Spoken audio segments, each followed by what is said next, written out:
નમસ્કાર. આજના virtual classroom training સેશનમાં આપ સૌનું હાર્દિક સ્વાગત છે. આજે હું આઈટીઆઈમાં ચાલતા ETM ટ્રેડ અંતર્ગત block diagram, advantages and application of CRO વિશે સમજાવીશ. સૌપ્રથમ આપણે સમજીએ કે CRO એટલે શું. CRO એક મેજરિંગ ડિવાઇસ છે કે જે તમારા ઇલેક્ટ્રિકલ વેવફોર્મ્સને ગ્રાફિકલી રિપ્રેઝેન્ટ કરે છે. બીજું મેજરિંગ ડિવાઇસ મલ્ટીમીટર હોય છે કે જેનો આપ સૌએ અગાઉ ઉપયોગ કરેલો હશે. મલ્ટીમીટર દ્વારા આપ વોલ્ટેજ AC અથવા DC, કરંટ તેમજ રેઝિસ્ટન્સ માપી શકો છો. પણ તેમાં ઇનપુટ વોલ્ટેજનું કોઈ વેવફોર્મ તમે જાણી શકતા નથી કે સમય પ્રમાણે વોલ્ટેજ જે છે એ કઈ રીતે વધઘટ થાય છે એના વિશે તમને કોઈ જ ખ્યાલ આવતો નથી. આ વસ્તુ જાણવા માટે CRO એટલે કે કેથોડ રે ઓસિલોસ્કોપ ખૂબ જ મહત્વપૂર્ણ ભાગ ભજવે છે.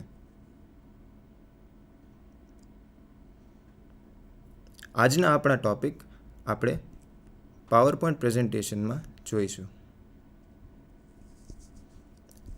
આજે આપણે ડિસ્કસ કરીશું basic introduction to CRO, block diagram of CROના ફ્રન્ટ પેનલના કંટ્રોલ્સ, તેના એડવાન્ટેજીસ એટલે કે CRO વાપરવાના ફાયદાઓ અને તેના એપ્લિકેશન્સ મતલબ કે CRO કઈ કઈ જગ્યાએ વપરાય છે.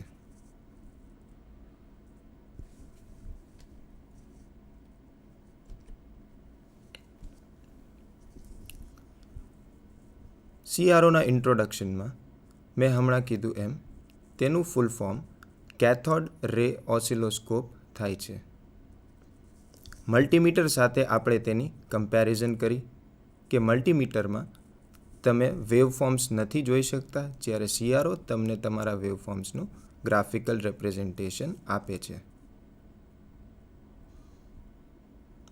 મલ્ટીમીટરમાં અમુક એવા હોય છે કે જેમાં તમે ઇન્ડક્ટન્સ અને કેપેસિટન્સ માપી શકો છો. એને સ્પેશિયલી LCR મીટર કહેવાય છે. અમુક મલ્ટીમીટરમાં આ ફેસિલિટી ઇનબિલ્ટ આપવામાં આવે છે, અમુકમાં નથી આવતી. પણ CROમાં તમે ઇન્ડક્ટન્સ અને કેપેસિટન્સ પણ માપી શકો છો, જે ફેસિલિટી તમને મલ્ટીમીટરમાં નથી મળતી. હવે CROમાં બીજી કઈ કઈ વસ્તુ આપણે માપી શકીએ તો કે કોઈ પણ વેવફોર્મનું એમ્પ્લિટ્યૂડ તમે જાણી શકો છો. એમ્પ્લિટ્યૂડ એટલે કે તેની હાઇટ, અથવા આપણે જો કહીએ તો તમારા ઘરે જે પાવર સપ્લાય આવે છે અથવા AC સપ્લાય આપણે જે ઘરે આવે છે એ 230 વોલ્ટ RMS હોય છે. તો એ તમે વેવફોર્મ દ્વારા જાણી શકો છો. એમ્પ્લિટ્યૂડ મતલબ મીન વેલ્યુથી તમારી મેક્સિમમ હાઇટ. એ તમને ટેબલ ટોપ પર ડ્રો કરીને સમજાવું છું.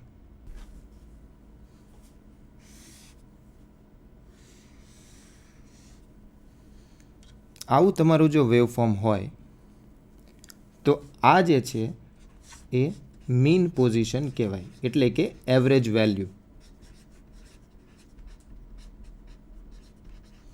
ત્યાંથી આ ગ્રાફની હાઇટ એને તમે એમ્પ્લિટ્યૂડ કહેશો. અને આ વેલ્યુને આપણે પીક ટુ પીક વેલ્યુ કહેશું. પીક એટલે કે ટોચ. તો આ પોઝિટિવ ટોચથી લઈને નેગેટિવ ટોચ સુધીની જે વેલ્યુ હોય એને આપણે પીક ટુ પીક વેલ્યુ કહીએ. માનો કે આ 0 વોલ્ટ હોય, અહીંયા તમને +5 વોલ્ટ મળે છે, અહીંયા -5 વોલ્ટ મળે છે. તો એમ્પ્લિટ્યૂડ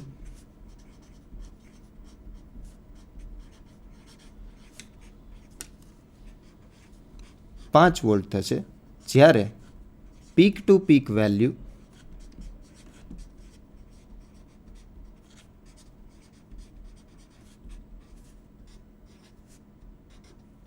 10 વોલ્ટ થશે, કેમ કે એમાં ઉપરના 5 અને નીચેના 5 પણ ગણાય છે.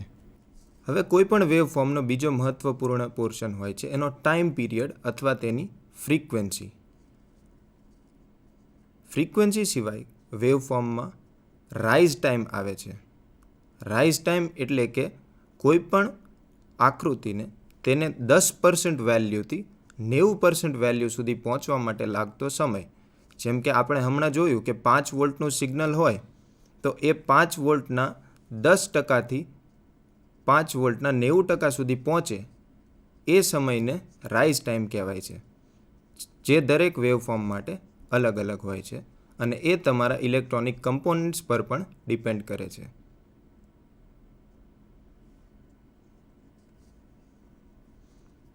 રાઇઝ ટાઈમ સિવાય ડિસ્ટોર્શન પણ બહુ મહત્ત્વનો ભાગ ભજવે છે. જેમ કે તમે કોઈ ઇનપુટ આપો છો સિગ્નલને, તમારી એક સર્કિટ છે સ્પેસિફિક, એને ઇનપુટ આપો છો, ત્યારબાદ આઉટપુટ જે છે એ તમે ધારો છો એવું નથી આવતું, થોડું વિખાઈ ગયેલું આવે છે અથવા નોઇઝવાળું આવે છે. તો એ વિખાઈ ગયેલું જે વેવફોર્મ છે એને આપણે ડિસ્ટોર્શન કહીએ છીએ. તો આ બધી વસ્તુ જાણવામાં CRO ખૂબ જ મહત્ત્વનો ભાગ ભજવે છે. CROને સાદી ભાષામાં ઓસિલોસ્કોપ અથવા સ્કોપ પણ કહેવાય છે.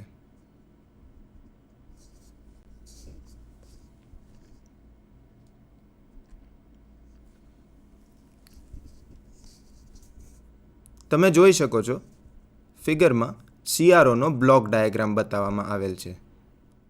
બ્લોક ડાયાગ્રામમાં સૌ પ્રથમ આપણે જોઈએ તો એક ઇનપુટ સિગ્નલ હોય છે કે જે તમારે જે વેવફોર્મ માપવું છે અથવા તમારે જે ફિઝિકલ ક્વોન્ટિટી માપવી છે અથવા જે ઇલેક્ટ્રિકલ ક્વોન્ટિટી માપવી છે એનું ઇનપુટ તમે ત્યાંથી આપશો. એ ઇનપુટ વર્ટિકલ એમ્પ્લીફાયરને આપવામાં આવે છે. હવે એમ્પ્લીફાયરની જરૂર શું પડે? એમ્પ્લીફાયર કોઈ પણ સિગ્નલને એમ્પ્લીફાય કરે છે, એટલે કે નાનું હોય તો એને મોટું કરે છે. તમે 2 વોલ્ટ આપો તો એ 2 વોલ્ટના 5 વોલ્ટ કરે છે અથવા 10 વોલ્ટ કરે છે અથવા જે રીતે તમે ડિઝાઇન કરેલી હોય એ પ્રમાણે આઉટપુટ આપે છે. તો ઇનપુટ સિગ્નલ તમારું દર વખતે વ્યવસ્થિત હોય એવું જરૂરી નથી. ક્યારેક બહુ વીક સિગ્નલ જો મળતું હોય તો એનું ગ્રાફિકલ રિપ્રેઝન્ટેશન કરવું અઘરું પડે છે. એટલા માટે ઇનપુટ સિગ્નલને સૌપ્રથમ વર્ટિકલ એમ્પ્લીફાયર દ્વારા એમ્પ્લીફાય કરવામાં આવે છે. ત્યારબાદ તેને ડીલે લાઇનમાં આપવામાં આવે છે. હવે ડીલે લાઇનનું ફંક્શન શું છે એ આપણે પછી સમજીશું.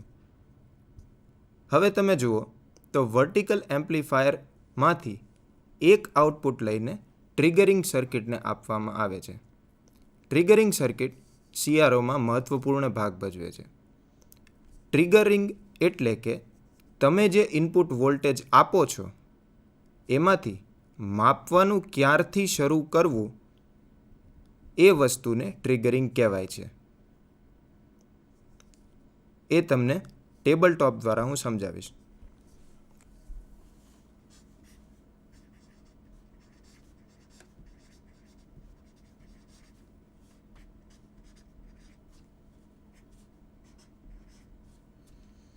ટ્રિગરિંગ બે જાતના હોય છે, પોઝિટિવ ટ્રિગરિંગ અને નેગેટિવ ટ્રિગરિંગ.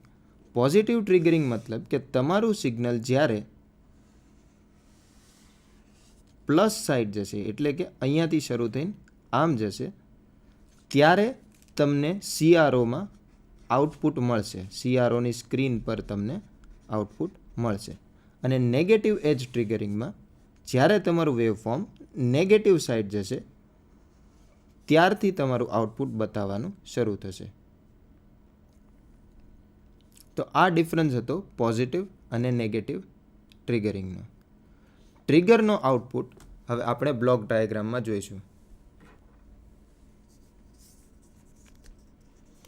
ટ્રિગરિંગ સર્કિટનો આઉટપુટ એક ટાઈમ બેઝ જનરેટરને આપવામાં આવે છે. ટાઈમ બેઝ જનરેટર એટલે કે તમે જે વેવફોર્મ દર્શાવવા માગો છો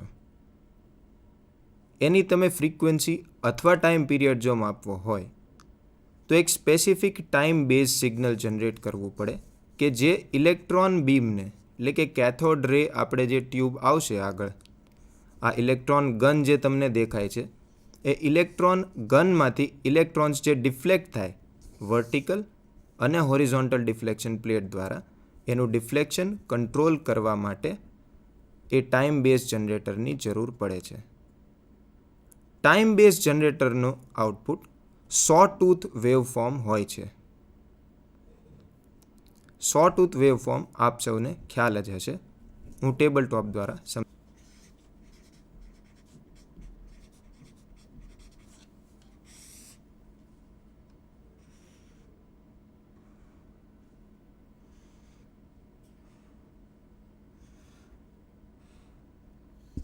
આવું જે વેવફોર્મ હોય એને સૉટૂથ વેવફોર્મ કહેવામાં આવે છે. તો જ્યારે આ પીરિયડ હોય ત્યારે તમે આઉટપુટ CROમાં જોઈ શકો છો, એને ટ્રેસ કહેવામાં આવે છે. અને જ્યારે આ વેવફોર્મ ફટાફટ 0 તરફ પાછું આવે એ પીરિયડને રિટ્રેસ કહે છે, ત્યારે તમને CROમાં કોઈ આઉટપુટ જોવા નથી મળતું. આ વેવફોર્મને સૉટૂથ વેવફોર્મ શું કામ કહેવામાં આવે છે? કેમ કે એનો શેપ સૉટૂથ મતલબ કે આરી આપણે જે કહીએ આરી જેવું હોય છે. આરીના દાંતા હોય એની જેવો શેપ હોવાને કારણે આને આપણે સૉટૂથ વેવફોર્મ કહીશું. એટલે ટાઈમ બેઝ જનરેટર જે છે એ આવું સૉટૂથ વેવફોર્મ જનરેટ કરે છે ઇનપુટ સિગ્નલના પ્રમાણમાં. હવે બ્લોક ડાયાગ્રામમાં જોઈશું.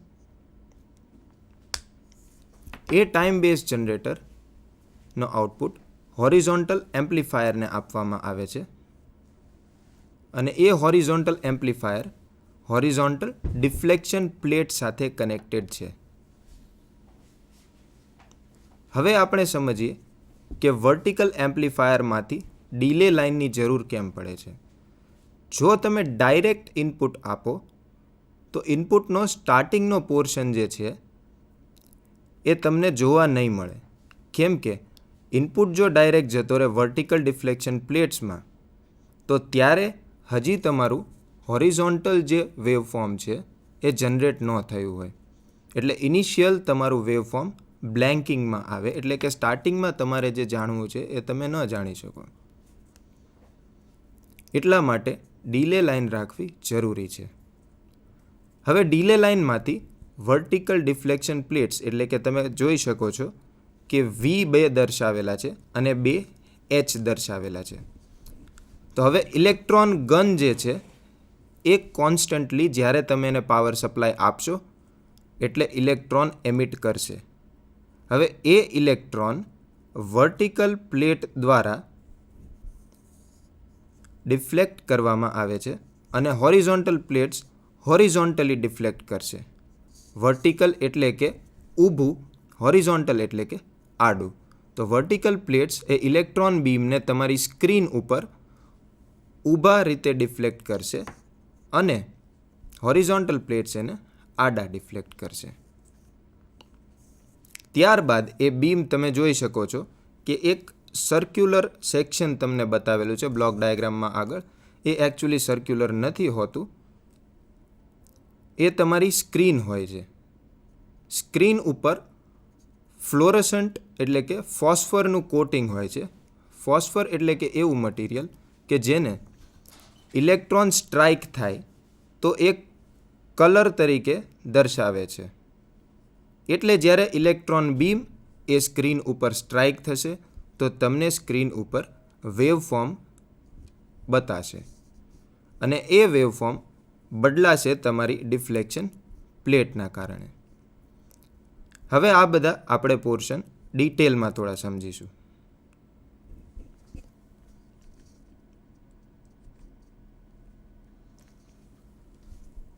Components of CRO. CROના અલગ અલગ ભાગ. CROમાં આપણે જોયું તો સૌ પ્રથમ તેનો સૌથી મહત્વપૂર્ણ ભાગ હોય છે તેનું કેથોડ રે ટ્યુબ એટલે કે CRT. કેથોડ રે ટ્યુબ આપણા જૂના જે CRT ટીવી આવતા હતા એમાં પણ વાપરવામાં આવે છે અને આમાં પણ આ વાપરવામાં આવે છે. બંનેનો વર્કિંગ પ્રિન્સિપલ સેમ જ છે, પણ બંનેને ઇનપુટ અલગ અલગ આપવામાં આવે છે, એટલે આઉટપુટ પણ એ રીતે જ પ્રમાણસર તમને મળે છે. તમે CROમાં ટીવી નથી જોઈ શકતા અને સેમ વે તમે ટીવીને CRO તરીકે નથી વાપરી શકતા. ત્યારબાદ વર્ટિકલ એમ્પ્લીફાયર વિશે આપણે સમજ્યા કે વર્ટિકલ એમ્પ્લીફાયર તમારી ઇનપુટ સિગ્નલ જે હોય એને એમ્પ્લીફાય કરે છે. એટલે કે જો તમારું વીક સિગ્નલ હોય, એટલે કે થોડું નબળું સિગ્નલ હોય, તો એને સ્ટ્રોંગ બનાવીને રિફ્લેક્શન પ્લેટ્સને આપે છે, જેથી કરીને તમારું વેવફોર્મ સરખું બની શકે. કેમ કે જો વેવફોર્મ સરખું ડિફ્લેક્ટ નહીં થાય અને ડિફ્લેક્શન જો ઓછું આવતું હશે તો તમારે જે જોઈએ છે એ પ્રમાણેનું વેવફોર્મ નહીં જોવા મળે. એની પછી છે ડીલે લાઇન. ડીલે લાઇનમાં આપણે એવું સમજ્યા કે વર્ટિકલ એમ્પ્લીફાયરમાંથી જો ડાયરેક્ટ આઉટપુટ આપવામાં આવે વર્ટિકલ પ્લેટ્સને, તો એ ડાયરેક્ટ ઇલેક્ટ્રોન બીમને ડિફ્લેક્ટ કરવા માંડે છે. ડિફ્લેક્ટ એટલે કે એને ધક્કો મારે છે અથવા એને ડાયરેક્શન આપે છે.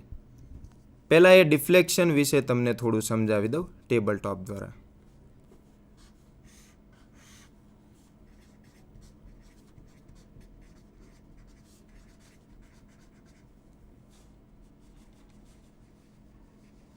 આ એક ઇલેક્ટ્રોન ગન છે, તેમાંથી ઇલેક્ટ્રોનની બીમ નીકળે છે.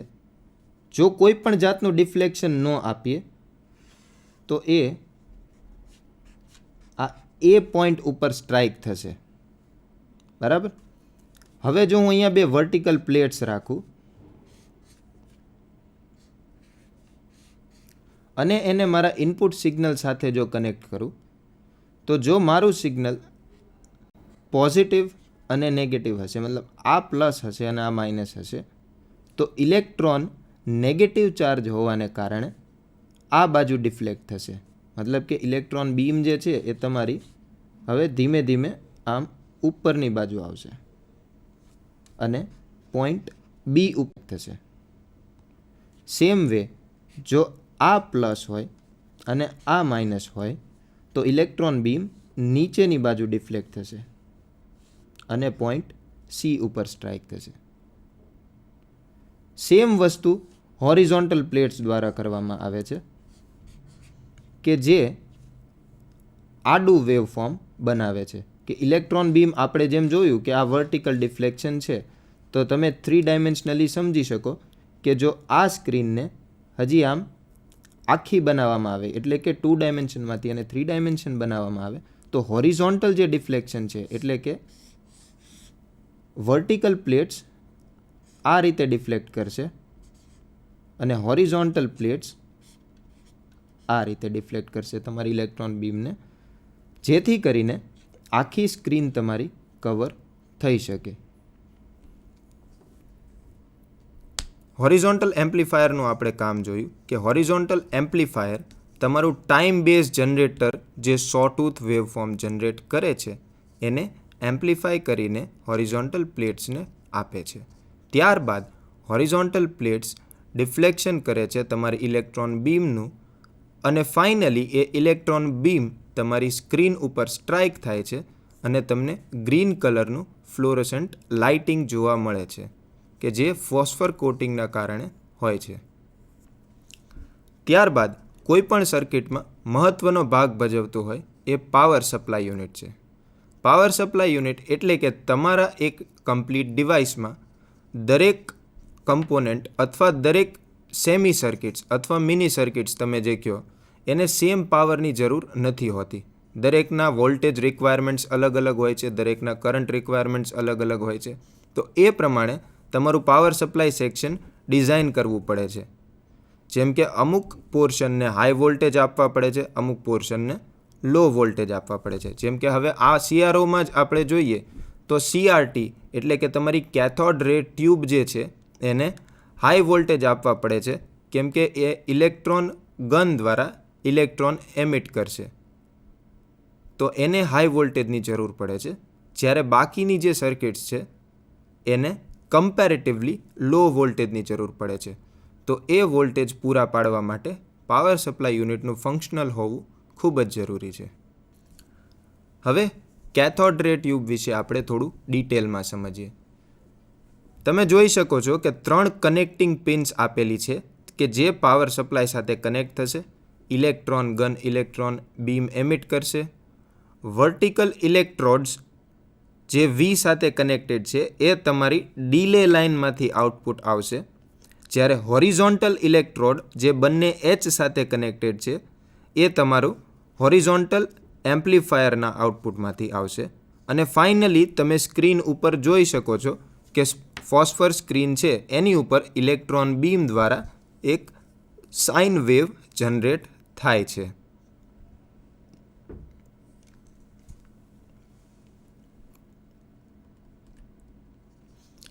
હવે CROની સ્ક્રીન કેવી હોય એ આપણે સમજીશું. CROની સ્ક્રીનમાં આવા નાના નાના સ્ક્વેર્સ હોય છે. એક નાનકડા સ્ક્વેરને આપણે એક ડિવિઝન કહીએ છીએ, જેમાં એક્સ એક્સિસ એટલે કે હોરિઝોન્ટલ એક્સિસ એટલે કે જે આડી એક્સિસ છે એમાં આપણે ટાઈમ સમજીશું અને વર્ટિકલ એક્સિસને વોલ્ટેજ તરીકે કન્સિડર કરીશું. ત્યારબાદ તે એક સ્ક્વેરના બીજા મિની ડિવિઝન્સ પાડવામાં આવે છે અથવા એના હજી ડિવિઝન કરવામાં આવે છે અને એ ડિવિઝન 0.2નું હોય છે એવું આપણે કહી શકીએ, કેમ કે એક સ્ક્વેરના બીજા 5 ભાગ પડે છે. એટલે માનો કે જો આમાં આ સાઇનુસોઇડલ વેવફોર્મ જે દર્શાવવામાં આવેલું છે એ આપણે કન્સિડર કરીએ તો આ સાઇનુસોઇડલ વેવફોર્મમાં તમે જોઈ શકો છો કે આડું એટલે કે જે ટી તરીકે દર્શાવેલું છે એ ટાઈમ તમને મિલી સેકન્ડમાં દર્શાવવામાં આવેલ છે. બરાબર? તો જો એક બ્લોક એટલે કે એક ડિવિઝન 1 મિલી સેકન્ડ દર્શાવતું હોય તો આખા આ વેવફોર્મનો તમારો ટાઈમ પીરિયડ 3 મિલી સેકન્ડ થશે, કેમ કે 1, 2 અને 3 સ્ક્વેર પછી પાછું એ વેવફોર્મ સ્ટાર્ટ થાય છે.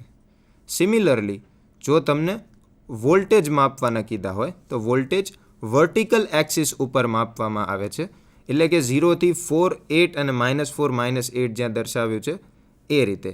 એટલે 0થી જો તમે વોલ્ટેજ માપો એટલે કે આપણે જે એમ્પ્લિટ્યૂડ અગાઉ સમજ્યા હતા એમ પીક ટુ પીક વેલ્યુની વાત નથી, માત્ર જો તમે એમ્પ્લિટ્યૂડ સમજતા હો તો અહીંયા આગળ 0, 4, 8 મતલબ કે એક ડિવિઝન જે છે એ 4 વોલ્ટ દર્શાવે છે.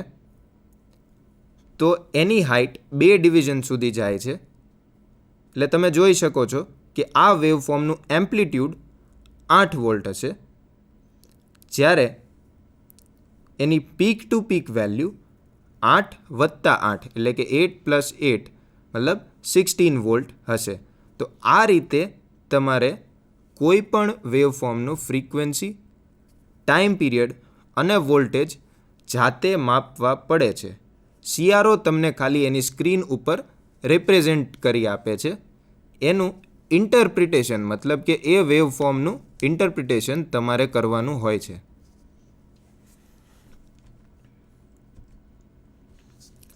હવે આપણે જોઈએ કે ઓસિલોસ્કોપમાં જે એમ્પ્લીફાયર્સ આપણે ભણ્યા કે વર્ટિકલ એમ્પ્લીફાયર અને હોરિઝોન્ટલ એમ્પ્લીફાયર એની જરૂર શું છે એ વિશે આપણે વાત કરી. હવે એ કેટલા પ્રકારના હોય છે એ વિશે આપણે ચર્ચા કરીશું.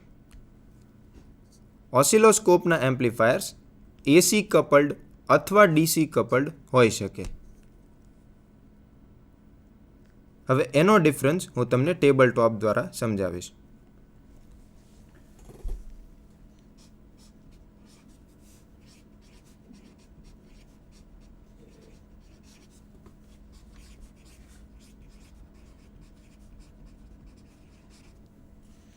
AC કપલિંગમાં તમારું જે ઇનપુટ સિગ્નલ હોય એ એમ્પ્લીફાયર સાથે એક કેપેસિટરમાંથી પાસ થઈને આવે છે.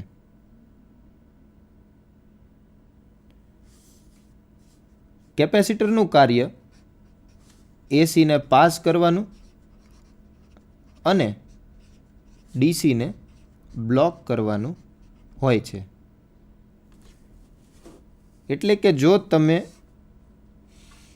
0 વોલ્ટથી માપો અને તમારું ઇનપુટ વેવફોર્મ અહીંયાથી સ્ટાર્ટ થાય આ રીતે, અને આનું તમે એસી કપલિંગ કરો તો આ આટલો પોર્શન જે છે ડીસી કપલિંગવાળો, ઇન શોર્ટ ડીસી વેવફોર્મ, એ જતું રહેશે અને તમને આઉટપુટમાં મીન વેલ્યુ એટલે કે 0 પરથી જ આઉટપુટ મળશે. એટલે કે આટલો ભાગ જે ડીસી પોર્શન હતો તમારા વેવફોર્મનો એ બતાવવામાં નહીં આવે. જ્યારે ડીસી કપલિંગને આપણે ડાયરેક્ટ કપલિંગ પણ કહીએ છીએ. તેમાં કોઈ પણ કેપેસિટરનો ઉપયોગ થતો નથી અને ઇનપુટ ડાયરેક્ટલી એમ્પ્લીફાયર સાથે કનેક્ટેડ હોય છે. એટલે એના દ્વારા તમે આ ડીસી કમ્પોનન્ટ જાળવી શકો છો. એટલે આપણી જરૂરિયાત મુજબ આપણે એસી એમ્પ્લીફાયર્સ અથવા ડીસી એમ્પ્લીફાયર્સ યુઝ કરી શકીએ છીએ.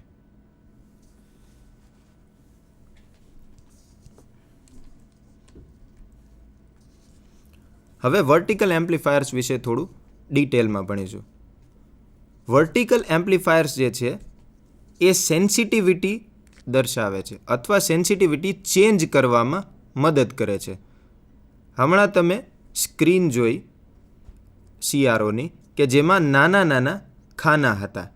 તો જો હું એ સિલેક્ટર સ્વિચ દ્વારા વોલ્ટેજ પર સેન્ટીમીટર અથવા વોલ્ટેજ પર ડિવિઝન બદલું છું તો એ આ એમ્પ્લીફાયરની સેન્સિટિવિટી બદલાશે અને વેવફોર્મ જે જગ્યા રોકે છે એ ચેન્જ થશે. આના વિશે વધુ હું તમને ટેબલ ટોપ દ્વારા સમજાવીશ.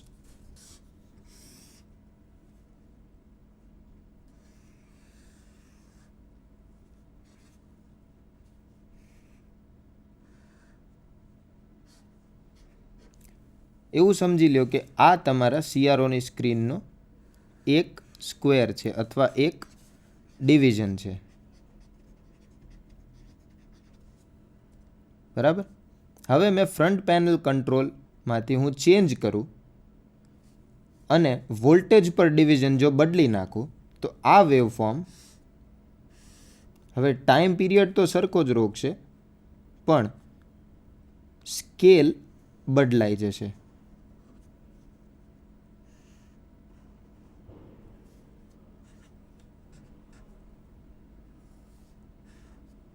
તમે જોઈ શકો છો ડિફરન્સ કે અહીંયા આગળ આ આખું એક સ્ક્વેર ઓક્યુપાય કરે છે, જ્યારે અહીંયા એ અડધું જ સ્ક્વેર ઓક્યુપાય કરશે. મતલબ કે એનો વોલ્ટેજ એટલા ને એટલા જ રહે છે. વોલ્ટેજ નથી બદલાતા તમારા સિગ્નલના, પણ એનું રિપ્રેઝેન્ટેશન બદલાઈ જાય છે.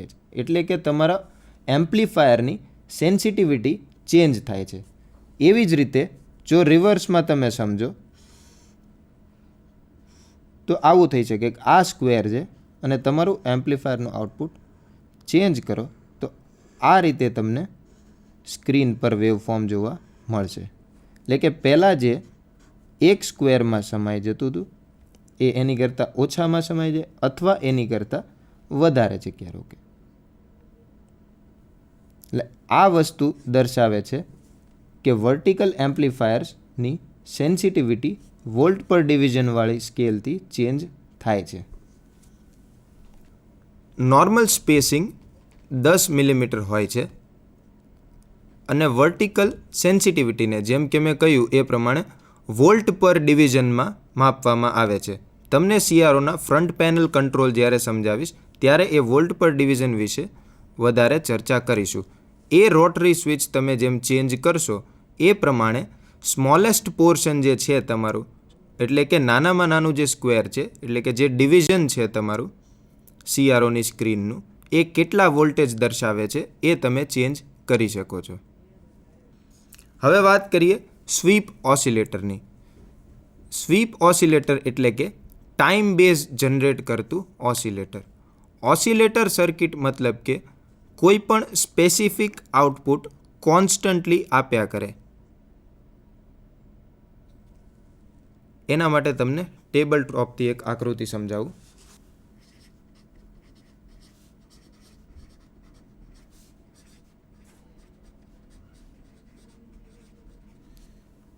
જો સાઇન વેવ ઓસિલેટર તમે જો ડિઝાઇન કરેલું હોય તો એના આઉટપુટમાં તમને કોન્સ્ટન્ટલી આવું વેવફોર્મ મળશે.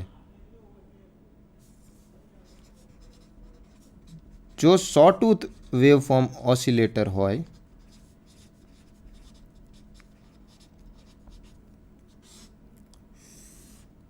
તો તેમાં કોન્સ્ટન્ટલી સૉટૂથ વેવફોર્મ તમને આઉટપુટમાં જોવા મળશે. તેવી જ રીતે જો સ્ક્વેર વેવ ઓસિલેટર હોય તો આઉટપુટમાં તમને સ્ક્વેર વેવ મળે.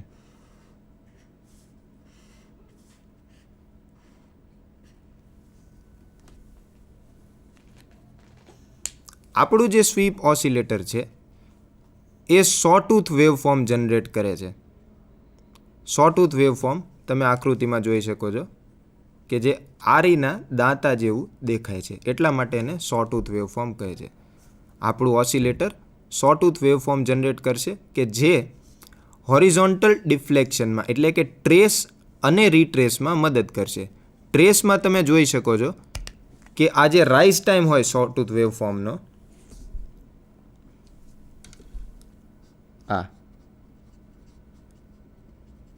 આ પોઝિટિવ પોર્શન એટલે કે રાઇઝ ટાઈમ અથવા રાઇઝિંગ એજ, એને આપણે ટ્રેસ કહીએ, અને આ પોર્શન છે એને રીટ્રેસ કહીએ. ટ્રેસ દરમિયાન તમારું ઇનપુટ સિગ્નલ CROની સ્ક્રીન પર આઉટપુટ તરીકે દર્શાવવામાં આવે છે. એટલે કે જ્યારે electron beam horizontally left to right deflect થશે એને એક ટ્રેસ કહેવાય છે,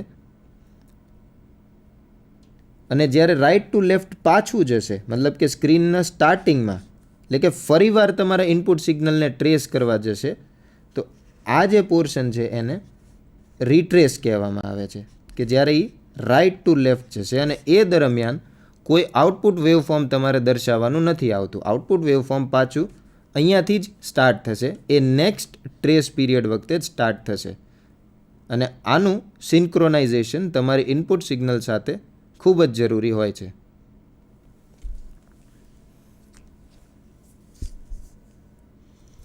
એ સિન્ક્રોનાઇઝેશન ઇન્ટરનલ અથવા એક્સટર્નલ તમે આપી શકો છો. ઇન્ટરનલ સિન્ક્રોનાઇઝેશન મતલબ કે સૉટૂથ વેવફોર્મ જે છે એ તમારા ઇનપુટ સિગ્નલ પ્રમાણે ઇન્ટરનલી એટલે કે CRO પોતાની જ સર્કિટરી દ્વારા જનરેટ કરશે. જ્યારે એક્સટર્નલ સિન્ક્રોનાઇઝેશનમાં તમે એ સૉટૂથ વેવફોર્મ કઈ રીતે રાઇઝ થશે અથવા કેટલા ટાઈમ માટે રાઇઝ થશે, કેટલા ટાઈમ માટે ફોલ થશે, ઇન શોર્ટ એનો ટાઈમ પીરિયડ અથવા એની ફ્રીક્વન્સી તમે સ્પેસિફાઈ કરી શકો છો. એટલે કે આપણે જે સિગ્નલ એક્સટર્નલી આપશું, બહારથી આપશું, નહીં કે CRO પોતે જનરેટ કરે. એ એક્સટર્નલ સિન્ક્રોનાઇઝેશન કહેવાશે. ઇન્ટરનલ સિન્ક્રોનાઇઝેશનમાં તમારા ઇનપુટ સિગ્નલ પ્રમાણે એ પોતે ટાઈમ બેઝ જનરેટ કરીને આઉટપુટ વેવફોર્મ ડિસ્પ્લે કરશે.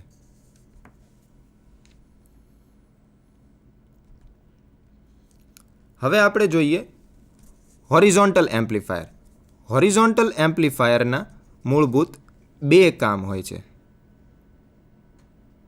સૌપ્રથમ આ PPTમાં દર્શાવ્યું એ પ્રમાણે ઓર્ડિનરી વેવફોર્મ જો હોય, ઓર્ડિનરી એટલે કે સાદું જો વેવફોર્મ હોય તો એ તમારો ટાઈમ બેઝ જે છે સ્વીપ ઓસિલેટરમાંથી આવતો એને એમ્પ્લીફાય કરશે અને હોરિઝોન્ટલ પ્લેટ્સને ડિફ્લેક્શન કરવા માટે આપશે. અને જ્યારે ઇન્ટરનલ સિન્ક્રોનાઇઝેશન ન હોય મતલબ કે એક્સટર્નલી તમે જ્યારે સિગ્નલ આપો છો ત્યારે એના ટર્મિનલ્સ તમારું જે એક્સટર્નલ સિગ્નલ છે એને એમ્પ્લીફાય કરીને હોરિઝોન્ટલ ડિફ્લેક્શન કરવામાં મદદ કરે છે.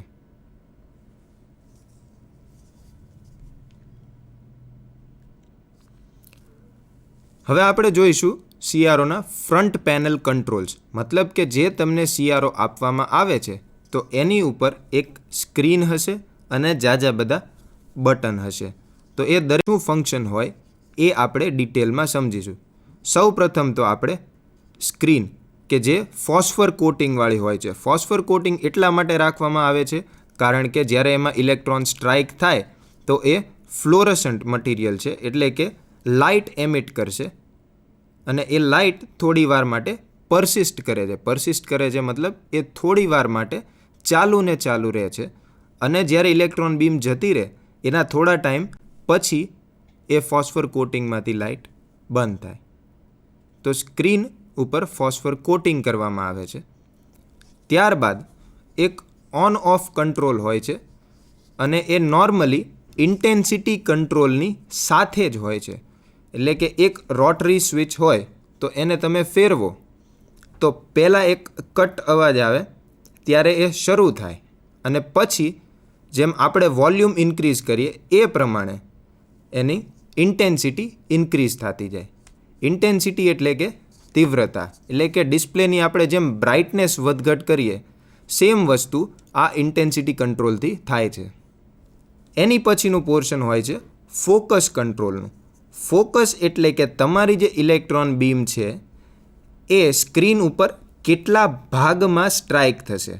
મતલબ કે જો જાડું વેવફોર્મ હોય તો એ ફોકસ ઓછું કહેવાય અને પાતળું વેવફોર્મ હોય તો એ ફોકસ વધારે કરેલું કહેવાય. તો એ જે તમારું વેવફોર્મ છે એની જાડાઈ કંટ્રોલ કરવા માટે ફોકસ કંટ્રોલ હોય છે. ત્યારબાદ આપણે જોઈશું વર્ટિકલ બીમ પોઝિશન કંટ્રોલ. એ હું તમને ટેબલ ટોપ દ્વારા સમજાવીશ. વર્ટિકલ બીમ પોઝિશન કંટ્રોલ માટે એક રોટરી સ્વિચ હોય છે.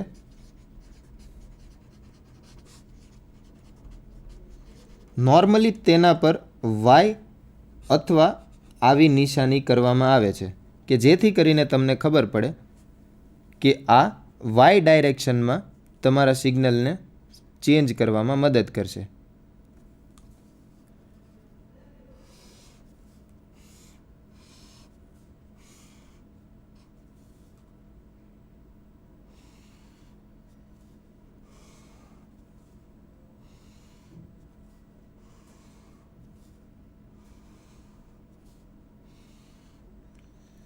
આ સમજો કે CROની સ્ક્રીન છે.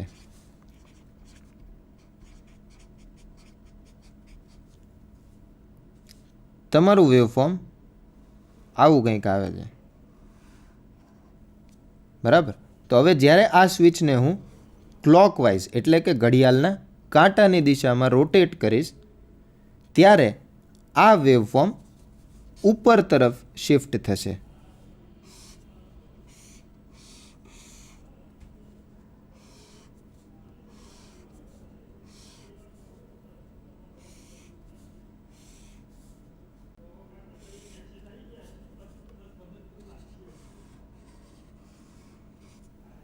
ફરી એકવાર સમજીએ. અત્યારે જો વેવફોર્મ અહીંયા હશે તો નેક્સ્ટ ઓલામાં જ્યારે હું આને ક્લોકવાઇઝ ફેરવીશ તો આ વેવફોર્મ થોડું ઉપરની સાઈડ શિફ્ટ થઈને અહીંયા આવી જશે. સેમ વે જો એને એન્ટી ક્લોકવાઇઝ હું ફેરવું એટલે કે ઘડિયાળના કાંટાથી ઊંધી દિશામાં જ્યારે હું ફેરવું તો આ વેવફોર્મ નીચેની તરફ આવશે.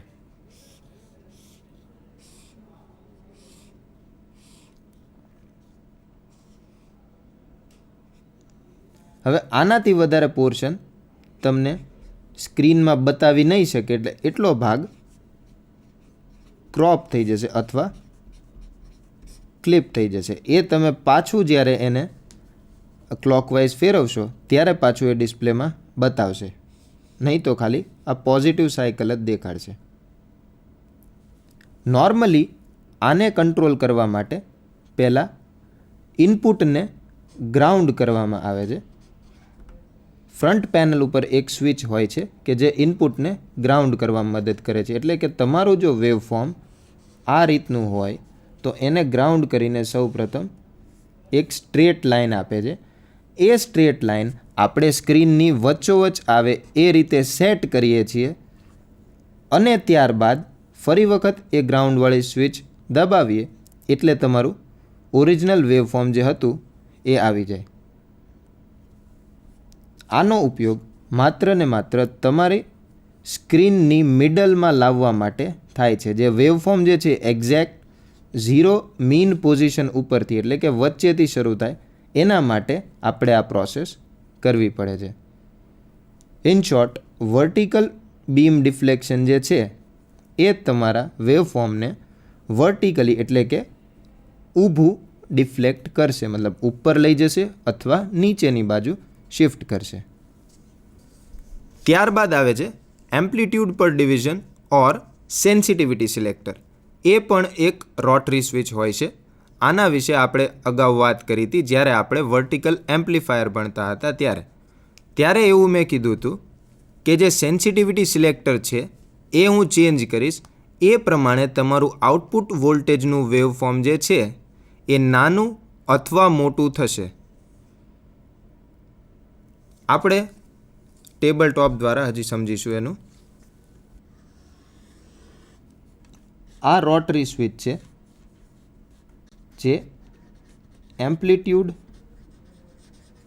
પર ડિવિઝન કંટ્રોલ કરે છે, બરાબર. અને આ તમારી સ્ક્રીન છે.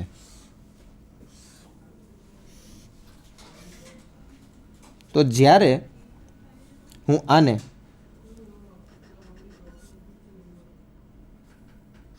1 મિલીવોલ્ટ પર ડિવિઝન ઉપર રાખીશ ત્યારે આ એક ડિવિઝન એટલે કે અહીંયાથી આટલું 1 મિલીવોલ્ટ દર્શાવશે. એટલે જો તમારું વેવફોર્મ આ રીતનું હોય તો એનું એમ્પ્લિટ્યૂડ 1 મિલીવોલ્ટ થશે. હવે સમજો કે આને ક્લોકવાઇઝ અથવા એન્ટી ક્લોકવાઇઝ રોટેટ કરીએ અને અહીંયા આગળ લઈ આવું છું કે જ્યાં આગળ 1 વોલ્ટ પર ડિવિઝન હોય.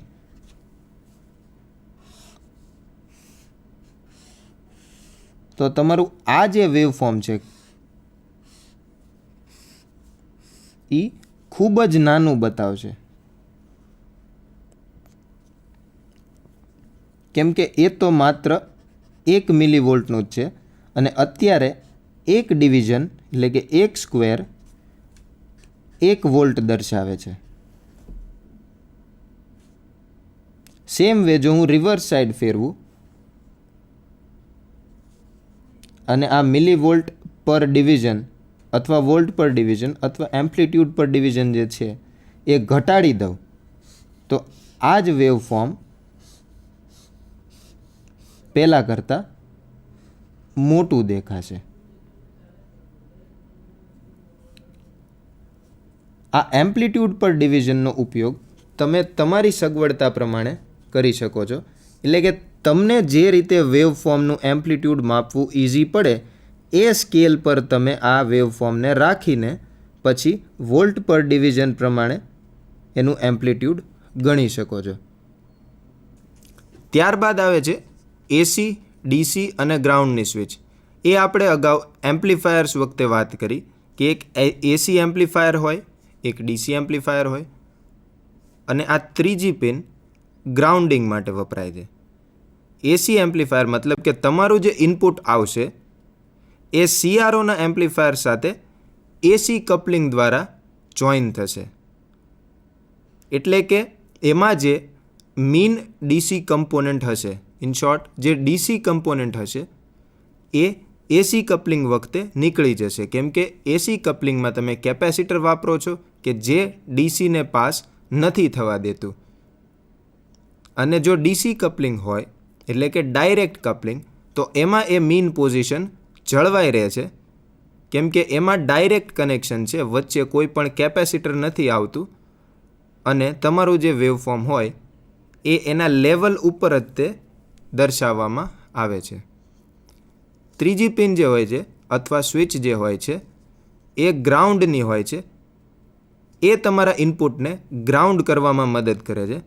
મતલબ કે હમણાં અગાઉ આપણે વાત કરી એ પ્રમાણે કે જ્યારે તમારે વર્ટિકલ ડિફ્લેક્શન સેટ કરવું હતું તો તમે ઇનપુટને પહેલાં સાઇન વેવ જે આવતું હતું એમાંથી ગ્રાઉન્ડ કર્યું, એટલે કે સ્ટ્રેટ લાઇન બનાવી, પછી એનું ડિફ્લેક્શન સેટ કરીને 0 ઉપર લાવ્યા. એટલે કે જ્યારે તમે ગ્રાઉન્ડ કરશો ત્યારે ઇનપુટ જે છે એ ડાયરેક્ટ ગ્રાઉન્ડ થઈ જશે અને તમારા કોઈ પણ એમ્પ્લીફાયર સર્કિટને નહીં મળે, જેથી કરીને તમારા સીઆરઓ ઉપર આઉટપુટ વોલ્ટેજ વેવફોર્મ જે છે એ નહીં દર્શાવવામાં આવે અને એની બદલે એક સ્ટ્રેટ લાઇન દર્શાવાશે. એની પછીના ઇનપુટ પોર્ટ્સ હોય છે. ઇનપુટ પોર્ટ્સ નોર્મલી 3 હોય છે. જો ડ્યુઅલ ચેનલ CRO હોય, ડ્યુઅલ ચેનલ એટલે કે એ 2 ઇનપુટ એક સાથે દર્શાવી શકે છે અથવા 2 વેવફોર્મ એક સાથે દર્શાવી શકે છે. તો એના માટે 2 ઇનપુટ પોર્ટ્સ, એક ચેનલ A માટે, બીજું ચેનલ B માટે, અને જે ત્રીજું હોય છે એ આપણે અગાઉ વાત કરી એ પ્રમાણે એક્સટર્નલ ટ્રિગર જ્યારે આપવામાં આવે એની માટે વાપરવામાં આવે છે. એના માટે કોએક્શિયલ કેબલ અને BNC કનેક્ટર વપરાય છે. BNC કનેક્ટર્સ અને કોએક્શિયલ કેબલ એ CRO સાથે કોઈ પણ ઇનપુટ લગાવવા માટે વપરાય છે. સ્પેશિયલી ફંક્શન જનરેટર જે છે એની સાથે જો તમારે CRO કનેક્ટ કરવું હોય તો બંને સાઈડ આ BNC કનેક્ટર હોવા જોઈએ. અને જો તમે કોઈ વેવફોર્મ માપતા હો, મતલબ કે ડાયરેક્ટ સર્કિટમાંથી તમારે જો વેવફોર્મ જોવા હોય તો એના માટે સ્પેશિયલી CROનો પ્રોબ આવે છે કે જે એક તરફ કોએક્શિયલ કેબલ BNC કનેક્ટર સાથે હોય અને બીજી તરફ તમારા મલ્ટીમીટરમાં હોય એવા પ્રોબ હોય છે અને એક એલિગેટર પિન હોય છે કે જે તમારે જે વેવફોર્મ માપવા છે એના પોઝિટિવ અને ગ્રાઉન્ડ વચ્ચે રાખીને તમે CROને ઇનપુટ આપી શકો છો. ફ્રન્ટ પેનલ કંટ્રોલમાં વધુમાં આવે છે ટાઈમ ડિવિઝન. ટાઈમ પર ડિવિઝન એ સેમ એમ્પ્લિટ્યૂડ પર ડિવિઝનની જેમ જ હોય છે, પણ એમ્પ્લિટ્યૂડ પર ડિવિઝન જે છે એ તમે વર્ટિકલી એટલે કે કોઈ પણ સિગ્નલનું વર્ટિકલ વેવફોર્મ કન્સર્ન કરો છો, અને ટાઈમ પર ડિવિઝન જે છે એ સાઇડવેઝ એટલે કે તમારો જે ટાઈમ પીરિયડ છે એ દર્શાવવામાં મદદ કરે છે. નેક્સ્ટ જે છે એ ટ્રિગરિંગ છે. ટ્રિગરિંગ માટે આપણે સ્ટાર્ટિંગમાં જોયું હતું કે પોઝિટિવ ટ્રિગરિંગ હોય, નેગેટિવ ટ્રિગરિંગ હોય. ટ્રિગરિંગ એજ ટ્રિગર પણ હોઈ શકે, લેવલ ટ્રિગર પણ હોઈ શકે. લેવલ એટલે કે તમારા સિગ્નલના કયા વોલ્ટેજ લેવલથી ટ્રિગરિંગ એટલે કે ડિસ્પ્લે તમારે સ્ટાર્ટ કરવું છે. અને હોરિઝોન્ટલ પોઝિશન કંટ્રોલ, જેમ આપણે વર્ટિકલી બીમને ડિફ્લેક્ટ કરી એવી જ રીતે હોરિઝોન્ટલી તમારી બીમને ડિફ્લેક્ટ કરવા માટે વપરાય છે. એટલે કે CROની પોઝિશન ઉપર જો તમારું વેવફોર્મ અત્યારે અહીંયા બતાવતું હોય તો તમે હોરિઝોન્ટલી ડિફ્લેક્ટ કરો તો થોડું લેફ્ટ અથવા રાઈટ તરફ ચેન્જ થશે. હવે આપણે જોઈશું એડવાન્ટેજીસ ઓફ CRO, મતલબ કે CROનો ઉપયોગ કરવાના ફાયદા શું છે, આપણે CRO શું કામ વાપરવું જોઈએ. તો એક તો સૌ પ્રથમ ફાયદો ગ્રાફિકલ ડિસ્પ્લે ઓફ સિગ્નલ, એટલે કે તમે જે સિગ્નલ આપો છો એ તમે ગ્રાફિકલી જોઈ શકો છો. મલ્ટીમીટર જેવું નથી કે તમને વોલ્ટેજ બતાવે છે અને એનું વેવફોર્મ નથી બતાવતું. તમને એક્ઝેક્ટ તમારું સિગ્નલ કેવું છે એનું વેવફોર્મ એક્યુરેટલી દર્શાવશે.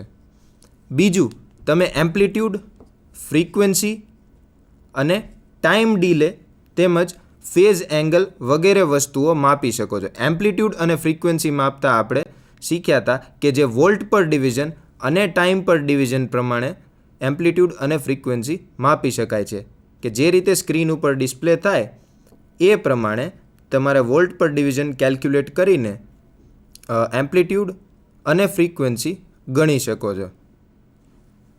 ટાઈમ ડીલે જે છે એ તમે જ્યારે ઇનપુટ આપો છો અને આઉટપુટ સિગ્નલ વચ્ચે જો થોડો ડીલે મળતો હોય, એટલે કે ટેબલ ટોપ દ્વારા તમને સમજાવું. આ તમારું ઇનપુટ વેવફોર્મ છે અને જ્યારે તમે આઉટપુટ ચેક કરો છો તો એ થોડું મોડું આવે છે. તો આ ટાઈમ ડીલે જે આવ્યો ઇનપુટ અને આઉટપુટ વચ્ચે, મતલબ કે તમે જ્યારે ઇનપુટ આપો અને ત્યારથી આઉટપુટ આવતા જે વાર લાગે એ સમયને તમે ટાઈમ ડીલે કહો છો. તો એ ટાઈમ ડીલે માપવા માટે આ આપણને વેવફોર્મ દર્શાવે ખૂબ જ મહત્ત્વપૂર્ણ હોય છે. બીજા એડવાન્ટેજીસ એ હોય છે કે હાઈ ફ્રીક્વન્સી સિગ્નલ્સ પણ માપી શકે છે, જે તમારું મલ્ટીમીટર નથી કરી શકતું. આ એકદમ હાઈ ફ્રીક્વન્સીના સિગ્નલ હોય તો પણ તમને એક્યુરેટલી વેવ ફોર્મ્સ દર્શાવશે. અને અગાઉ વાત કરી એમ એ કેપેસિટન્સ અને ઇન્ડક્ટન્સ માપવામાં પણ મદદરૂપ થાય છે. તો આ CROના અમુક ફાયદાઓ હતા. હવે આપણે CROના એપ્લિકેશન્સ એટલે કે યુઝિસ જોઈશું. CROનો જનરલ ઉપયોગ લેબોરેટરી માટે થાય છે, એટલે કે આપણી સ્ટુડન્ટની જે લેબ હોય એમાં ટેસ્ટ ઇક્વિપમેન્ટ અથવા સિગ્નલ એનાલાઇઝર તરીકે થાય છે કે તમારા જે સર્કિટમાં કઈ જગ્યાએ કેવું વેવફોર્મ આવે છે અથવા કેટલા વોલ્ટેજ આવે છે અથવા ફ્રીક્વન્સીમાં કોઈ ચેન્જ થાય છે કે નહીં એ બધું ચેક કરવા માટે CRO વાપરી શકાય છે.